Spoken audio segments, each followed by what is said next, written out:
ডাকসু নির্বাচনে ছাত্র শিবির যদি অ্যাটলিস্ট 80% যদি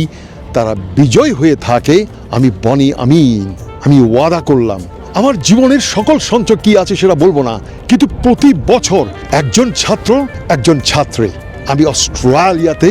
লেখাপড়া করার জন্যে তাদেরকে 100% আমি স্পন্সর করব। আমি ওয়াদা করলাম।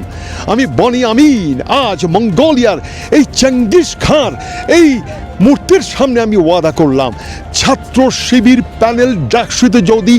80% অন্তত 80% যদি তারা জেতে, আমি তাদের অন বিহাফে ঢাকা বিশ্ববিদ্যালয় থেকে আগামী 5 বছরের জন্যে, তবে সারা জীবনের জন্য না, যেটা সম্ভব সেটাই বলছি, আগামী 5 বছরে আমি প্রতি বছর একজন ছাত্র একজন ছাত্রীকে 100% স্পন্সর করে অস্ট্রেলিয়াতে লেখাপড়ার জন্য আনবো।